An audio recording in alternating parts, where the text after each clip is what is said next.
नमस्कार दोस्तों, success पिस्टा classes channel पर मैं राघव दीक्षित आपका बहुत बहुत स्वागत करता हूं। दोस्तों, जैसा कि आप देख रहे हैं आरआरबी ग्रुप डी के एग्जाम्स आपके आने वाले हैं। उन्हीं एग्जाम्स को ध्यान में रखते हुए दोस्तों सक्सेस पिस्टा क्लासेस पर मैं राघव दीक्षित आपको प्रीवियस ईयर में पूछे गए क्वेश्चन पेपर्स के आधार पर मैथमेटिक्स का प्रैक्टिस सेट लगातार आपको प्रोवाइड कर रहा हूं। अगर दोस्तों आपने अभी तक प्रीवियस वीडियोस नहीं देखे हैं तो डिस्क्रिप्शन बॉक्स में मैंने प्लेलिस्ट का लिंक दिया हुआ है, वहां जाकर आप पूरी प्लेलिस्ट देख सकते हैं। और अगर दोस्तों आप सक्सेस पिस्टा क्लासेस पर पहली बार विजिट कर रहे हैं तो चैनल को अभी सब्सक्राइब कर लीजिए और साथ ही साथ बेल आइकन को भी प्रेस कर लीजिए, जिससे कि आगामी वीडियो के नोटिफिकेशन आप तक आसानी से पहुंचते रहें। तो आइए दोस्तों, बिना टाइम वेस्ट के स्टार्ट करते हैं आज का सेशन। पहला क्वेश्चन दोस्तों आपसे पूछा गया, एक सम बहुभुज के प्रत्येक अंतःकोण का माप 120 डिग्री है, तो बहुभुज की कितनी भुजाएं होंगी। दोस्तों, बहुभुज के अंतःकोण की माप बराबर क्या होता है, n-2 गुणा 180 बटे n, जहां पर n जो है भुजाओं की संख्या है, यही आपको निकालना है। अंतःकोण की वैल्यू 120 डिग्री दिया हुआ है। n 180 का अंदर मल्टीप्लाई करिए, 180 n माइनस 360, और इस n का गुणा 120 से करेंगे तो 120 n हो जाएगा। 360 को इधर लेके आइए और 180 n में से 120 n माइनस करेंगे तो 60 n बचेगा। जीरो से जीरो कैंसिल, 6 जा हो जाएगा 36। तो भुजाओं की संख्या निकल के आएगी 6। इस तरीके से चौथा ऑप्शन बिल्कुल करेक्ट हो जाएगा। दोस्तों, त्रिकोणमिति से अगला प्रश्न पूछा गया, आपको सरल करना था। तो इनका एलसीएम दोस्तों क्या हो जाएगा, साइन ए गुणा 1 प्लस कॉस ए जो है एलसीएम हो जाएगा, और इधर हो जाएगा साइन स्क्वायर ए प्लस ये हो जाएगा 1 प्लस कॉस ए का होल स्क्वायर। तो ओपन करेंगे 1 plus cos square A plus 2 cos A. Sine square A plus cos square ए दोस्तों 1 हो जाएगा, और एक 1 पहले से ही है तो 2 प्लस 2 कॉस ए हो जाएगा upon sine A into 1 plus cos A. दोस्तों, ऊपर से 2 कॉमन लेंगे तो यहां हो जाएगा 1 प्लस कॉस ए, और अपॉन में हो जाएगा साइन ए गुणा 1 plus cos A. 1 plus cos A से 1 प्लस कॉस ए कैंसिल, तो 2 बटे साइन ए क्या हो जाएगा, 2 कॉस ए। तो 2 कॉस ए जो है इसका बिल्कुल करेक्ट ऑप्शन है, तीसरा ऑप्शन बिल्कुल करेक्ट हो जाएगा। दोस्तों, ये बॉड मास वाला प्रश्न है। सबसे पहले ब्रैकेट सॉल्व करना है। ब्रैकेट में देखिए 8 और 7 हो जाएगा 15, 15 माइनस 3 जो हो जाएगा 12 हो जाएगा। तो ये आएगा 12 डिवाइड बाई 3 इंटू 12। सबसे पहले ब्रैकेट सॉल्व करते हैं, फिर इसके बाद ऑफ, फिर इसके बाद डिवीजन सॉल्व होता है। डिवीजन यहाँ है तो 3 4 जा 12 हो जाएगा। इसके बाद मल्टीप्लाई सॉल्व करते हैं, 4 इंटू 12 हो जाएगा 48। इस तरीके से दोस्तों पहला ऑप्शन बिल्कुल करेक्ट हो जाएगा। अगला प्रश्न है, श्रेणी से संबंधित है। आपको प्रश्नवाचक चिन्ह की जगह बताना था क्या आएगा। अगर दोस्तों आप देखेंगे 13 का 2 गुना किया गया है और इसमें प्लस 1 किया गया है, 27 हो गया है। अब 27 का 2 गुना करेंगे और इसमें प्लस का 2 करेंगे, 27 दूनी 54 और 2 56। अब 56 का 2 गुना किया जाएगा और इसमें प्लस का 3 करेंगे, 56 दूनी 112 और 3 ऐड करेंगे तो 115 हो जाएगा। अब 115 का दोस्तों दोगुना करेंगे और इसमें 4 जोड़ना पड़ेगा। 115 का दोगुना 230 और उसमें 4 जोड़ेंगे 234। अब 234 का दोस्तों दोगुना किया जाएगा, अब इसमें 5 जोड़ दिया जाएगा। तो 234 का दोगुना हो जाएगा 468 में 5 जोड़ेंगे 473। इसका करेक्ट आएगा क्वेश्चन मार्क की जगह। पहला ऑप्शन बिल्कुल करेक्ट है। अब दोस्तों आपसे अगला प्रश्न फिर श्रृंखला से पूछा गया। आइए हम इसे डिकोड करते हैं, ये श्रृंखला कैसे बढ़ रही है। प्रश्नवाचक चिन्ह की जगह बताना था आपको क्या आएगा। सबसे पहले मल्टीप्लाई बाई 8 करना है तो 56 आएगा, फिर इसे आधा करना है डिवाइड बाई 2 28 आएगा, फिर मल्टीप्लाई बाई 8 करिए 224, फिर आधा करिए 112, फिर मल्टीप्लाई बाई 8 करेंगे तो ये 896 आएगा प्रश्नवाचक चिन्ह की जगह। इस तरीके से दोस्तों दूसरा ऑप्शन बिल्कुल करेक्ट है।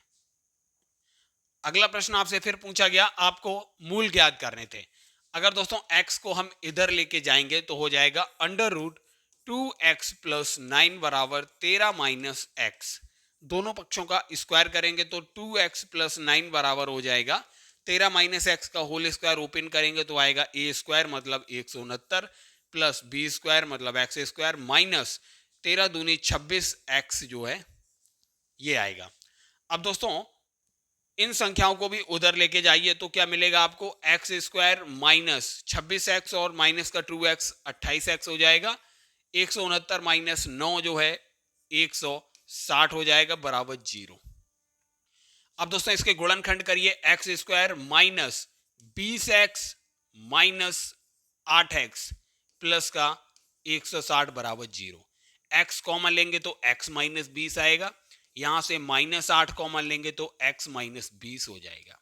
अब पूरे समीकरण से दोस्तों x माइनस 20 कॉमन लेंगे तो आपको क्या मिलेगा, x माइनस 20 कॉमन आएगा, x माइनस 8 बचेगा बराबर 0।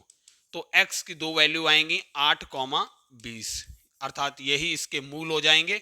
दूसरा ऑप्शन बिल्कुल करेक्ट हो जाएगा। अगला प्रश्न दोस्तों आपसे ट्राइंगल से पूछा गया, यदि एक समबाहु त्रिभुज का क्षेत्रफल 25 अंडर रूट 3 सेंटीमीटर स्क्वायर है तो त्रिभुज की प्रत्येक भुजा की लंबाई आपको ज्ञात करनी थी। समबाहु त्रिभुज है दोस्तों, समबाहु त्रिभुज का क्षेत्रफल क्या होता है आपको याद रखना चाहिए, अंडर रूट 3/4 गुणा भुजा स्क्वायर। ये जो होता है समबाहु त्रिभुज का क्षेत्रफल होता है। कितना दिया गया है, 25 अंडर रूट 3 जो है दिया गया है बराबर अंडर रूट 3/4 भुजा का स्क्वायर। आपको भुजा की वैल्यू बतानी थी। अंडर रूट 3 से अंडर रूट 3 कैंसिल हो गया, 25 का गुणा 4 से करेंगे, 25 चौकू 100 बराबर भुजा का स्क्वायर। दोनों तरफ स्क्वायर रूट लेंगे तो a बराबर आएगा 10। अर्थात दोस्तों भुजा की लंबाई आपको निकालनी थी, ये आई 10 सेंटीमीटर। तीसरा ऑप्शन बिल्कुल करेक्ट है। अगला प्रश्न दोस्तों आपसे सांख्यिकी से पूछा गया, यदि 22, 25, 27, 24 और x का माध्य 26 है तो x का मान आपको ज्ञात करना था। तो दोस्तों माध्य बराबर क्या होता है, पदों का योग बटे पदों की संख्या। अब दोस्तों पदों का योग कर लीजिए, ये आएगा 98 प्लस एक्स अपॉन 5 और ये दिया हुआ है 26। तो 26 का गुणा 5 से करेंगे तो आपको मिलेगा 130 बराबर 98 प्लस एक्स। यहां से x की वैल्यू आ जाएगी दोस्तों तो आएगा 32। यही आपको निकालना था, x की वैल्यू तो आएगा 32। दूसरा ऑप्शन बिल्कुल करेक्ट है। अगला प्रश्न दोस्तों आपसे स्क्वायर रूट से पूछा गया, इसलिए दोस्तों अगर आपको स्क्वायर रूट्स याद हैं तो आप इस क्वेश्चन को सेकंड्स में हल करेंगे। 729 का स्क्वायर रूट क्या आएगा दोस्तों, आएगा 27। 1681 का आएगा 41। 576 का 24 आएगा और 1849 का 43। आप दोस्तों जब इसको हल करेंगे तो आपको आंसर इजिली 49 मिलेगा। इस तरीके से तीसरा ऑप्शन बिल्कुल करेक्ट होगा। अगला प्रश्न दोस्तों आपसे पूछा गया, यदि एक वृत्त की परिधि 88/7 सेंटीमीटर है तो उस वर्ग का परिमाप ज्ञात कीजिए जिसकी प्रत्येक भुजा की लंबाई दिए गए वृत्त की त्रिज्या के बराबर है। तो सबसे पहले हम त्रिज्या की लंबाई निकाल लेते हैं। वृत्त की परिधि है 88/7 तो 2 पाई आर बराबर 88/7 हो जाएगा। पाई की वैल्यू आप रखेंगे तो आएगा 22/7 गुणा आर बराबर 88/7। 22 चौक 88 हो जाएगा, 7 से 7 कैंसिल हो जाएगा, 2 दूनी 4 हो जाएगा, तो रेडियस आएगी 2 सेंटीमीटर। अब दोस्तों क्या दिया गया है, प्रत्येक भुजा की लंबाई दिए गए वृत्त की त्रिज्या के बराबर है। तो दोस्तों वर्ग की एक भुजा 2 सेंटीमीटर है तो वर्ग का परिमाप क्या हो जाएगा, 4 गुणा भुजा की लंबाई, 4 दूनी 8 सेंटीमीटर जो है वर्ग का परिमाप आ जाएगा। तीसरा ऑप्शन बिल्कुल करेक्ट होगा। अगला प्रश्न दोस्तों आपसे ग्रुप डी में पूछा गया, यदि एक गोले का पृष्ठीय क्षेत्रफल 36 पाई सेंटीमीटर स्क्वायर है तो गोले की रेडियस क्या होगी। गोले का पृष्ठीय क्षेत्रफल दोस्तों होता है 4 पाई आर स्क्वायर। यह दिया हुआ था 36 पाई, पाई से पाई कैंसिल आउट हो जाएगा तो आर स्क्वायर बराबर हो जाएगा 36/4। 4 नेम 36 हो जाएगा तो आर स्क्वायर बराबर 9। तो स्क्वायर रूट लेंगे तो आर की वैल्यू आएगी 3 सेंटीमीटर। इस तरीके से दोस्तों चौथा ऑप्शन बिल्कुल करेक्ट है। अगला प्रश्न दोस्तों एवरेज से पूछा गया, यदि 5 क्रमागत सम संख्याओं का औसत 10 है तो इन 5 संख्याओं को आरोही क्रम में व्यवस्थित करने पर मध्य स्थान पर स्थित संख्या क्या है। अगर दोस्तों पहली क्रमागत सम संख्या x है तो दूसरी क्या होगी x प्लस 2, x प्लस 4 तीसरी होगी, x प्लस 6 जो होगी वो चौथी होगी, x प्लस 8 जो है पांचवी होगी। इनका औसत 10 दिया हुआ था। औसत क्या होता है दोस्तों, पदों का योग कर दीजिए और पदों की संख्या से विभाजित कर दीजिए, 5 से विभाजित करेंगे, ये दिया हुआ था 10। ये हो जाएगा दोस्तों 5x प्लस 20 बराबर 5 का गुणा 10 से करेंगे 50 हो जाएगा। तो 5x बराबर 50 माइनस 20 30 हो जाएगा। x की वैल्यू यहां से आएगी 6। जब x की वैल्यू 6 है तो वैल्यू रख दीजिए, पहली संख्या 6, दूसरी 8, तीसरी 10, चौथी जो होगी 12 और पांचवी होगी 14। इस तरीके से बीच वाली संख्या क्या है दोस्तों 10 है। यही आपसे पूछा गया था बीच की संख्या क्या होगी, चौथा ऑप्शन बिल्कुल करेक्ट हो जाएगा।